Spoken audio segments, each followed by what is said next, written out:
Hi everybody, it's Wednesday the 30th of March today, and I'm going to be starting on a new project. I have started on it today. I'll be making a coat. I've got laid out here on my work table another garment I made probably a couple of years ago now. This garment is a patchwork with quite a lot of stenciling that I've done on it, and some running stitch embellishment around the stenciling. So I'll just turn it over.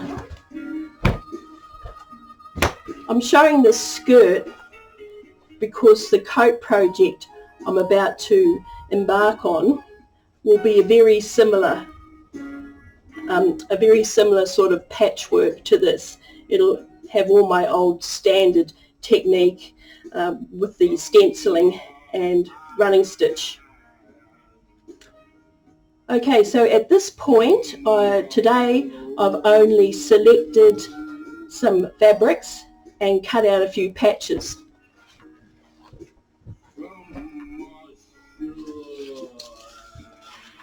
Okay, so I've cut a cardboard template measuring 30 by 30, that's approximately 12 inches square for those using imperial measurements.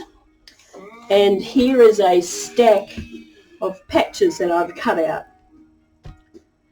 Now I'm just going to go through here and talk about the source of some of these fabrics. Now this piece, and there's actually two pieces here, is cut out of a pillowcase. I source a lot of furnishing fabrics from the thrift shops and garage sales that I get my fabrics from. So this is the remnant piece of the pillowcase. Now this top brocade fabric is quite light, so I cut through both layers. So I've got this cotton backing from the back of the pillowcase, and as I'm sewing up the patchwork I'll be using both layers to give that more durability. So quite a lot of the patches I've cut out here have come from pillowcases. This is another one. This is cotton. A lovely sort of fairly traditional paisley, and on the back a checker.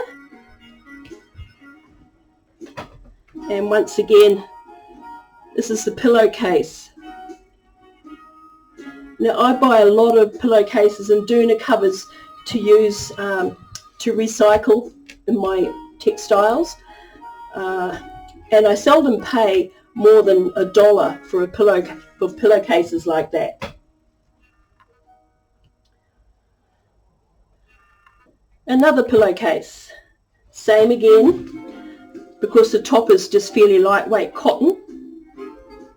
I've cut through both layers, and I'll use that underneath layer when I'm sewing up the patchwork.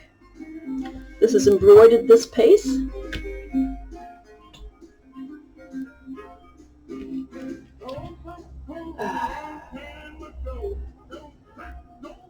Fourth couple of patches cut out of a pillowcase. That's the top layer, underneath layer.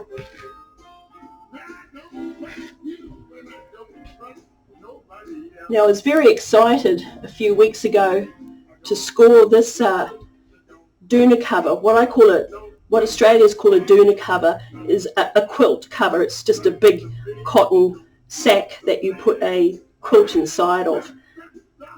Okay, so this is a navy blue cotton, and it's the white marks here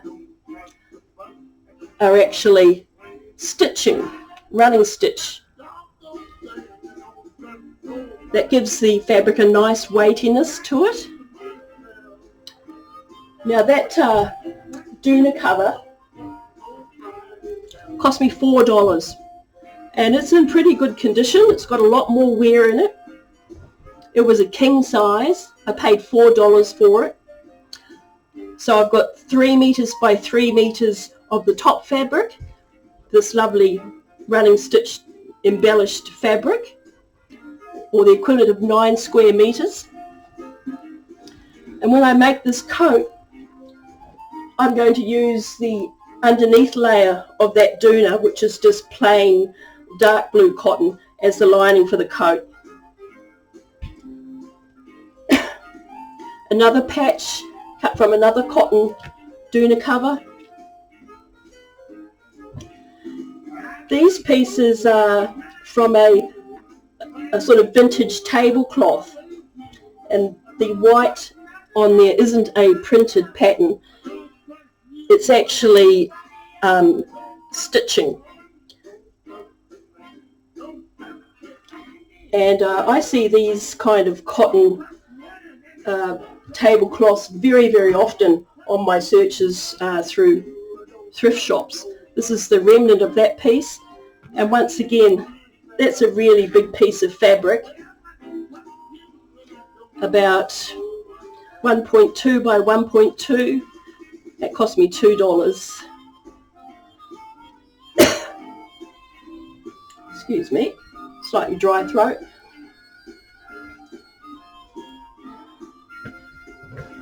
These cotton patches are from a pair of men's pajamas.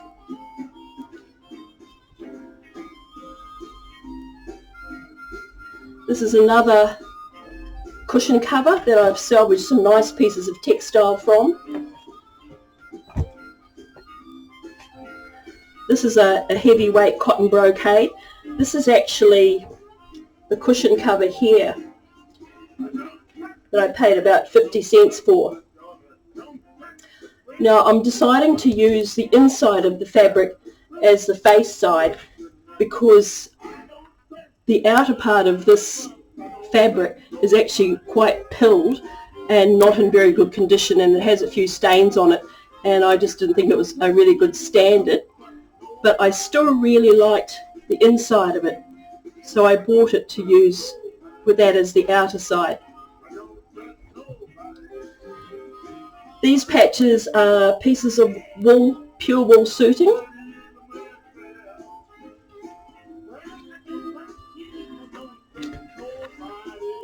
This fabric is an offcut from upholstery.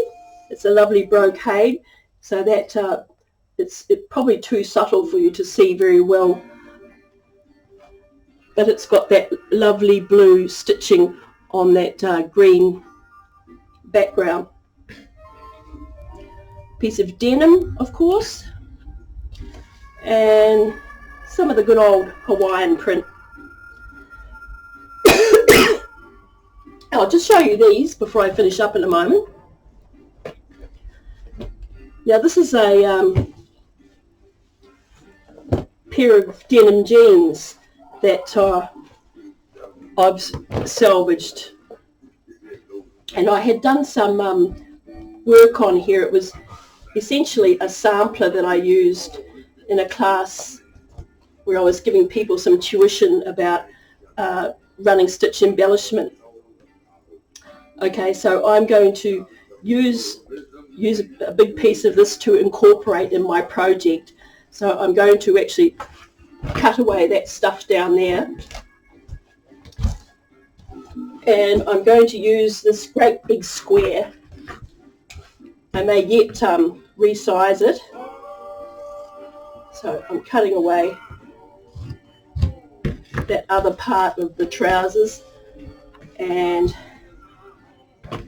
I'll be using this in my new coat project.